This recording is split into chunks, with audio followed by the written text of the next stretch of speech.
What you're looking at right now isn't just a Mustang.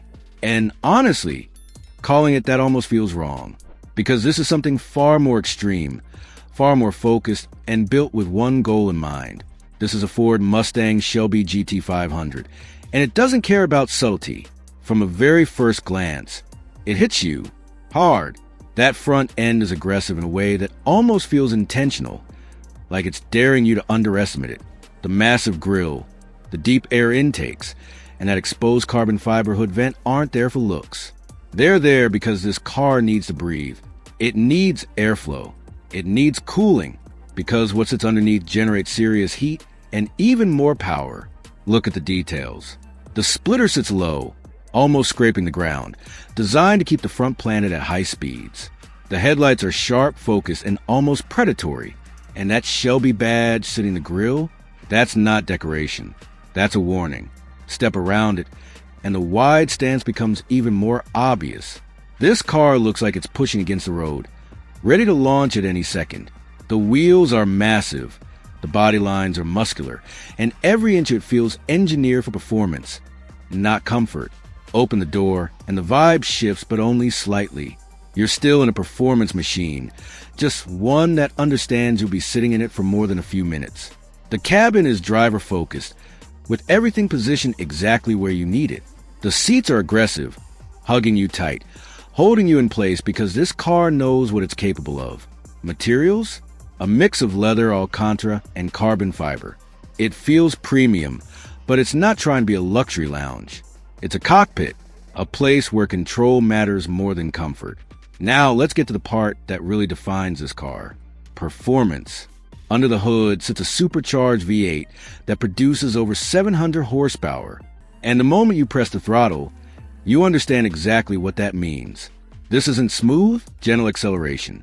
This is violent, immediate, relentless. The power delivery hits hard and keeps pulling. There's no waiting, no hesitation. Just raw force pushing you back into your seat. And the sound? It's loud, aggressive, and impossible to ignore. This is what a muscle car is supposed to feel like. 0 to 60 happens in the low 3-second range. But honestly, numbers don't capture it. The experience is what matters. The way the car reacts, the way it grips, the way it demands your attention every second you're behind the wheel. Handling has come a long way too. This isn't just a straight-line monster anymore. The chassis is stiff. The suspension is tuned for performance. And the car feels more controlled than you'd expect from something this powerful. It's still aggressive, still demanding, but it's not uncontrollable. You can push it and it responds. But it also reminds you very quickly that respect is required. Now let's be real, because this car isn't for everyone. If you're looking for comfort, this isn't it. If you want something quiet, refined, and easygoing, you're in the wrong place. This car is loud, it's intense, and it demands your attention every time you drive it. Fuel economy? Not great. Maintenance? Not cheap. Daily driving? Possible, but not ideal. But that's not why you buy something like this.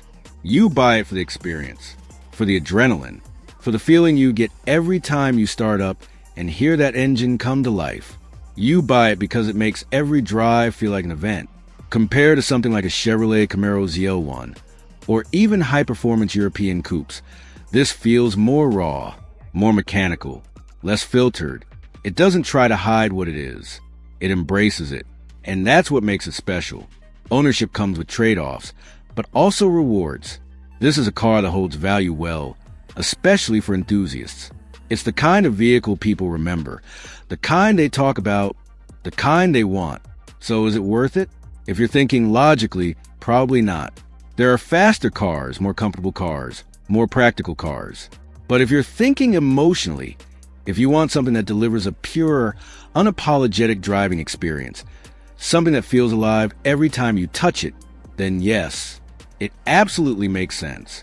Because cars like this aren't about getting from one place to another. They're about how you feel getting there. So here's the real question. If you had the chance to own something this powerful, this aggressive, this unforgettable, would you actually drive it the way it's meant to be driven, or would you hold back?